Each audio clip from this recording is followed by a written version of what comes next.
Son sees his old mother's fortune and orders her to pack her stuff. Immediately, let's see why. A son discovers his mother's will, and what he reads in it makes him tell her to pack her bags immediately and get ready to leave his house. Before we start, can we get this video to 1,000 likes? Please hit the like button and subscribe to the channel. Gerald Nizbit stared at the text on his screen in astonishment. Then he picked up the phone. "Helen," he said crisply to his assistant. "Get me my lawyer on the phone, then Margaret Pratt, then my mother, in that order."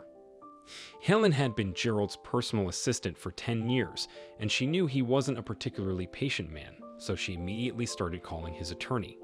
In his office, Gerald was staring at the screen and shaking his head in disbelief. Oh, he was going to pay her back for this.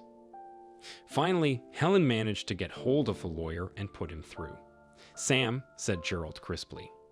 "Old boy, I just wanted to advise you that you committed a false path. You sent me my mother's will for approval instead of sending it to her." On the other side of the line, the lawyer blustered his apologies and embarrassment, but Gerald had said what he wanted to say, so he quickly dismissed him and hung up. He sat staring out of his huge floor-to-ceiling window at the snowy New York skyline until the phone rang again. This time it was Margaret Pratt. Gerald outlined his requirements succinctly and told her, "I want it for today, Miss Pratt." He listened to her objecting on the other side of the line, then interjected, "If you can't get it sorted, I'll go to someone who can." The response on the other side of the line made him smile grimly. "This afternoon then, at 17 o'clock, he said and hung up. He picked up the internal phone. "Helen, you can get me my mother now," he said.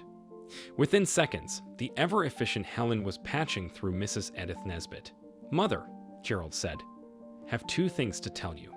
First of all, Sam Kelson sent me your new will by mistake, and I want you to pack your bags immediately." Sitting in the lounge of Gerald's gorgeous house, where she lived with him, Edith was speechless. "Gerald, aren't you upset about the will? Please let me explain."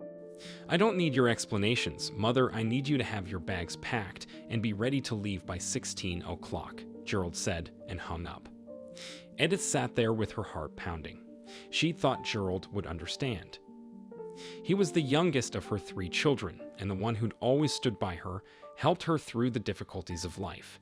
And when Edith's arthritis threatened to cripple her this last year, even though she was only 62, had taken her home to live with him. Edith went upstairs to her room and packed her bags. Yes, she'd left all her money to her 2 older children, but she honestly thought Gerald would understand. Edith stared at her suitcase with tears blurring her vision. She had hurt her most beloved and kindest child. She had to explain. Edith called Gerald's housekeeper to help her with her suitcase and went downstairs to wait anxiously for Gerald. At 16 o'clock there he was, punctual as ever. He walked in, gave her a brief peck on the cheek, and Edith cried, "Please, Gerald, let me explain." "I don't have time for explanations, Mother. Come," he said. "Everything is arranged." He picked up Edith's bag and carried it out to his car and put it in his trunk. Edith got into the car without a word. Gerald drove without saying a word. "Where are we going, Gerald?" Edith asked, but Gerald chose that exact moment to turn on the radio and didn't answer her. Edith looked around. She'd never been to this part of the city before. "Listen, Gerald, about the will," Edith said bravely. "Oh, the will," said Gerald, glancing over at his mother and frowning. "The will in which you leave your house and $120,000 in savings to be divided between Amy and Oliver, and I get the old cabin by the lake and grandfather's photos from the war and Dad's watch." "Yes," whispered Edith. "You see." But right then Gerald stopped the car. They had arrived at what appeared to be a small private airport, and a sleek private jet was waiting. Gerald turned to Edith, and there were tears in his eyes. "Oh, Mom, I understand about the house and the money. Amy and Oliver are struggling, and I have more money than I could ever spend. But what you are leaving me, Mom, shows me how well you understand me.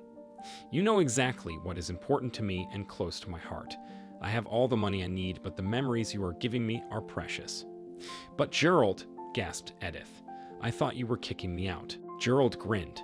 "No such luck. I'm taking you to Tahiti for 2 weeks. I think it would do your arthritis the world of good, and I could use some quality time with my mom." Edith embraced her youngest, and secretly her favorite son, with tears in her eyes. He'd understood. Edith knew that her father and her husband's keepsakes would be cherished and passed on lovingly by Gerald.